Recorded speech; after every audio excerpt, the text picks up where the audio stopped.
Hello, my name is David Shay, and I'm the head of cataloging at the Irvin Department of Rare Books and Special Collections at the University of South Carolina's Ernest F. Hollings Special Collections Library. And I'm here today to talk to you a little bit about the rise and fall of the American horror comic. At the Irvin Department, we are fortunate to have two really amazing comic book collections, the Roy Thomas graphic novel collection and the Gary Lee Watson comic book collection, which has over 150,000 comic books, graphic novels, books, music, and magazines, some of which you'll see in this presentation. On April 21st, 1954, the United States Senate Subcommittee on Juvenile Delinquency met in New York City for public hearings. The subject of these hearings was the possible link between juvenile delinquency and crime and horror comics. During the testimony, Tennessee Senator Estes Kefauver held up a copy of Entertaining Comics' Crime Suspense Stories number 22 and asked publisher William Gaines if he thought it was in good taste. Gaines had volunteered to testify before the committee, hoping to prove that comic books weren't a threat to the nation's youth. He had stayed up all night writing his statement. He was high on amphetamines prescribed to him as a diet medication, and he was coming down. Gaines was exhausted, and the questioning was wearing him out. His now infamous response was that for a horror comic, it was in good taste. He then proceeded to describe in great detail what would make it not in good taste. The next day, the exchange made its way onto the front page of the New York Times, below the fold, and into comics history. William Gaines would later talk about how EC was the first company to make horror comics, and how subsequent industry self-censorship was aimed directly at his company. Indeed, within 2 years, EC would cease publishing comic books to focus on Mad Magazine. But horror comics had gotten their start years before Bill Gaines had took over his father's company. Maxwell Charles Gaines had a strong claim on being the creator of the original comic book. He was part of the Eastern Color Printing Group that in 1933 had pioneered a 4-color, saddle-stitched newsprint book of comic strip reprints that would become the basis of the American comic book. Gaines founded All American Publications in 1938 and published major superhero comics like The Flash, Wonder Woman, and the Green Lantern that continued to the present day. None of the elder Gaines' books were horror comics, but almost from the very beginning, elements of the genre started to appear. Superman creators Joe Shuster and Jerry Siegel premiered the supernatural detective Dr. Occult in a 1935 issue of New Fun, while Batman and Robin fought a vampire in a 1939 issue of Detective Comics. But the first recurring horror feature to appear in a comic book is generally considered to be Dick Briefer's New Adventures of Frankenstein in Prize Comics number 7, dated December 1940. This version of Mary Shelley's story featured the monster rampaging in 1930s New York City before going to Europe to fight Nazis after the outbreak of World War II with most of Prize's superheroes, before becoming a humor feature and finally returning to its horror roots in early 1950 during the boom in horror comics. The first full-length horror comic followed a few years after Dick Briefer's Frankenstein with the Gilbert and Company's adaptation of the Robert Louis Stevenson novella Dr. Jekyll and Mr. Hyde in issue 13 of Classic Comics in 1943, and was reprinted numerous times in its successor title, Classics Illustrated. The first dedicated horror comic to feature original stories was probably Avon Publications' Eerie No. 1, a one-shot publication from January 1947, while Adventures into the Unknown from American Comics Group has been identified as probably the first continuing horror comic. Marvel predecessor Atlas also became a major publisher of horror comics in 1949 and 1950, with titles like Amazing Mysteries, Marvel Tales, and Captain America's Weird Tales, which didn't even feature Captain America. You'll notice that neither of the Marvel issues are number 1. This is because poor-selling comics often had their title and content changed while retaining the old numbering so that the company wouldn't have to spend time and money on getting new second-class postage permits for new titles. So despite claims by William Gaines, other publishers were already putting out horror comics. But it was when EC started publishing horror stories in 1950 that the genre really started to take off. EC had started out in 1944 as educational comics, founded by William's father, Maxwell, after he had sold his stake in All American Publications to National Comics, which would later become DC Comics. Educational Comics published comics for small children, as well as titles like picture stories from the Bible and animal fables. The company was not successful. William Gaines had no intention to go into the comic business. He was going to college to be a high school chemistry teacher. Besides that, his relationship with his father was strained at best. Maxwell Gaines had a notorious mean streak. An EC writer, Ivan Clapper, once recounted that, quote, "It was the strangest thing to me that Charlie Gaines was publishing all of these Bible stories about love and kindness, and he was the nastiest son of a bitch on the face of the earth." But despite their poor relationship, when his father died in a tragic boating accident in 1947, William took over EC. He changed the name to Entertaining Comics and brought on a group of men and women who would have dramatic impacts on the comic industry. Harvey Kurtzman and Al Feinstein became editors at EC, and they were the creator and longtime editor of EC's hit Mad magazine, respectively. EC also employed illustrators like Wally Wood, creator of Wit's End, one of the first alternative comics, Joe Orlando, who was later vice president at DC Comics, Joe Severin and his sister Marie, who became head colorist at Marvel Comics, Johnny Craig, who penciled the infamous cover of Crime Suspense Stories number 22, and many more. Starting in 1950, EC launched its new trend to comics, and with it, a whole wave of imitators. Horror stories had been trialed in some of EC's other titles, but it was now with titles like Tales from the Crypt, The Vault of Horror, and The Haunt of Fear, EC was doing things no other company was doing. Artists and writers were encouraged to sign their works. Almost no comics had bylines at this time, and by engaging with fans through letter sections, Gaines and his editors built loyalty and interest in their creators and allowed these artists to develop their own recognizable styles, never developing an EC house style. Gaines also let his artists confront social issues like race in ways that other companies weren't. One of EC's most famous stories came from Weird Fantasy number 13, published in April 1953.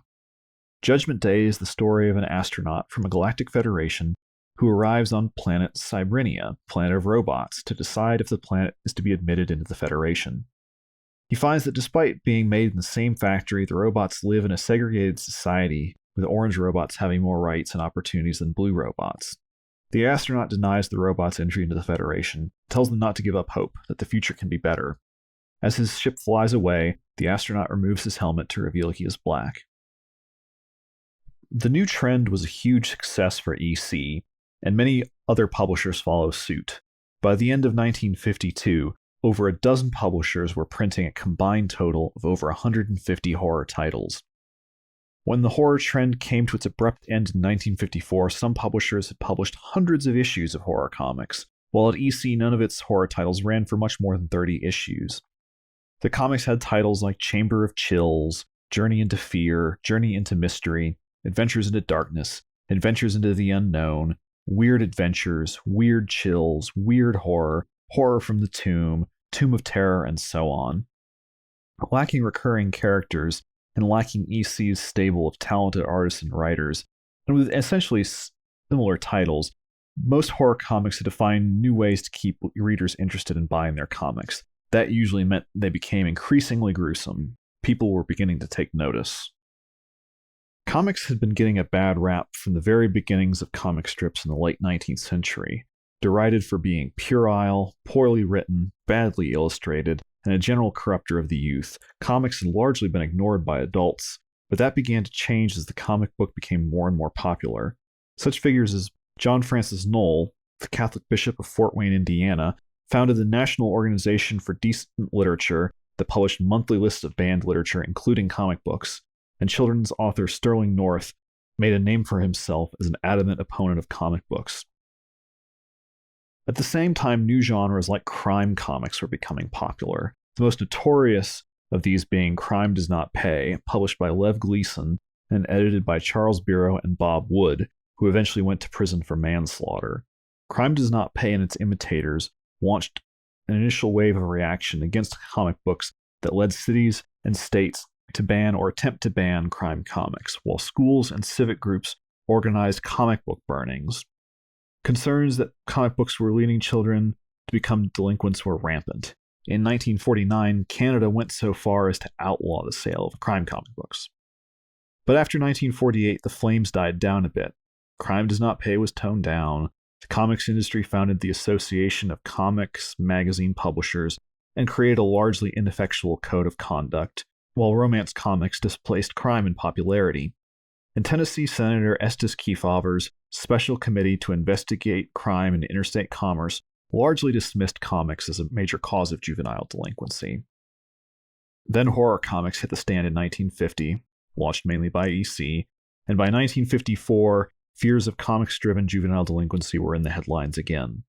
This time it was the Subcommittee on Juvenile Delinquency, led by Senator Robert Hendrickson, but later by Estes Kefauver. While Gaines's exchange with Kefauver would make the headlines, the real star of the hearings was Dr. Frederic Wertham.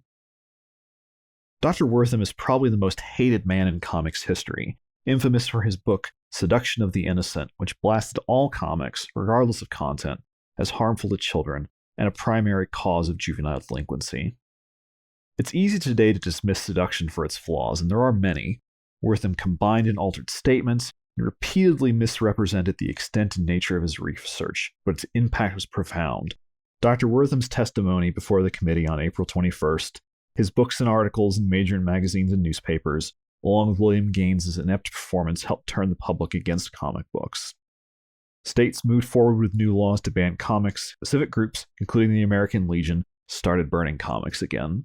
Now, as easy it is to want to hate Dr. Wertham for his stance against comic books, it is worth considering that as much as he crusaded against comic books, he was also a staunch opponent of segregation and an advocate for mental health care for African Americans. With the support of Richard Wright and Ralph Ellison, Dr. Wertham helped found the LaFrog Clinic as the first mental health clinic available to Black residents of New York City. Dr. Wertham's testimony in Gebhard v. Belton, one of the cases that was eventually combined into Brown v. Board of Education, was a major factor in ending school segregation in Delaware. After Brown v. Board had been settled by the U.S. Supreme Court, Thurgood Marshall sent Dr. Wertham a letter thanking him for his work and testimony in those cases. In the wake of the disastrous hearings in New York City, William Gaines called a series of meetings with comics publishers and distributors to try and salvage the situation. The result was the Comics Magazine Association of America and the Comics Code Authority. When he realized what was happening, Gaines walked out, but eventually did end up signing on.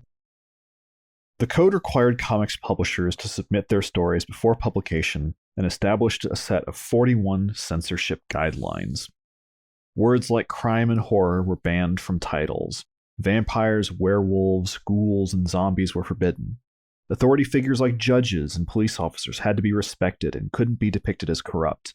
No crime could be unpunished, and no criminal could be treated sympathetically. Former New York City Judge Charles Murphy and his staff enforced the new code with zeal, and distributors refused to send out comics without the code's seal of approval. The horror genre was essentially dead. By the end of 1956, most comic publishers were closing shop. The number of titles published went from over 650 down to about 250. Over 800 comics, writers, and artists lost their jobs and never returned to comics. Stan Lee was forced to fire the entire staff of Marvel and remained its only employee until the early 1960s. The company survived largely by turning its horror books into giant Monster of the Month titles, featuring creatures with outlandish names like Ro, Orogo, Sprog, and Gromdula the Living Pharaoh. Other comics like ACG's Adventures into Unknown and many of DC's horror titles survived by changing into mystery, suspense, or science fiction titles. William Gaines and EC finally called it quits in 1956, after a fight with Murphy, who refused to allow EC to reprint Judgment Day, insisting that the Black Astronaut had to be removed.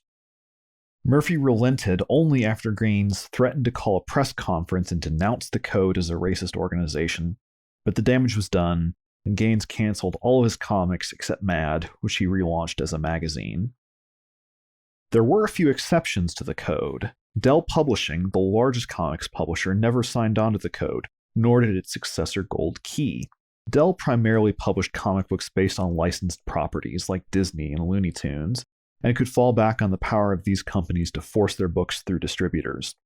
Dell remained one of the few companies to produce horror comics, with titles like Tales from the Tomb and Ghost Stories, both drawn primarily by John Stanley, the creator of Little Lulu.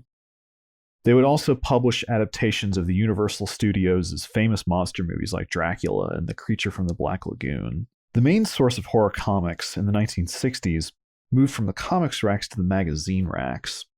James Warren's Warren Publishing launched a series of black and white horror comics magazines with titles like Creepy, Eerie, and Vampirella. Arguing that they were magazines and not comic books, Warren was able to avoid the restrictions of the code. As with all publishing trends, Warren's magazines launched a horde of imitators, most of which were neither as successful nor as innovative. You can see the original artwork for these two covers, Dead of Night and Dracula Meets Wolfman, drawn by Frank Frazetta, in the It's Alive exhibit at the Columbia Art Museum. Frazetta had drawn a number of comics since the mid-1940s, and at one point drew for EC. Horror would only return to mainstream comics, and only briefly, in the early 1970s. Stan Lee had been asked by the U.S. Department of Health, Education, and Welfare to do a story about drug addiction, and when the Code Authority refused to pass the story, Lee ran it anyway. There was no way distributors were going to refuse to ship issues of Spider-Man. It was the best-selling comic at the time. The Code revisions of 1971 opened the door to all the classic monsters of the old days. While a number of restrictions still remain, vampires, witches, werewolves, and zombies were free to haunt the pages of comic books once more. Marvel, DC, and Charlton all launched new horror comics and reprinted old stories from the 50s. Marvel's titles like Tomb of Dracula and Werewolf by Night, and DC's relaunched House of Secrets would create characters like Blade, Morbius the Living Vampire, and Swamp Thing that would persist long after their books were canceled in the late 70s and early 80s. After the 1971 revisions, the code was enforced less and less. With Marvel's withdrawal in 2001, the code was rendered essentially toothless, and it finally ceased operations in 2011 when DC and Archie withdrew. The code's intellectual property is now owned by the Comic Book Legal Defense Fund. On April 21, 1951, William Gaines went before the U.S. Senate Subcommittee on Juvenile Delinquency and testified that a woman's severed head was in good taste. When he attempted to salvage the mess he had made, the rest of the comics industry decided to define what good taste was, and it nearly destroyed them. The consequences of good taste was 50 years of self-censorship and the disappearance of whole genres. Many of the issues and books I've talked about today are available at the Urban Department, either as original volumes or modern reprints. They came to the University of South Carolina from Mr. Gary Watson of Columbus, Ohio. Mr. Watson is an avid comics fan and collector and has been collecting comics since the 1950s. It is because of his work and generosity that the university is able to make this collection available to the public through the Urban Department's reading room. And I would like to encourage anyone who is interested in comics and comics history to reach out with us with your questions and inquiries and visit when we are open again. Thank you.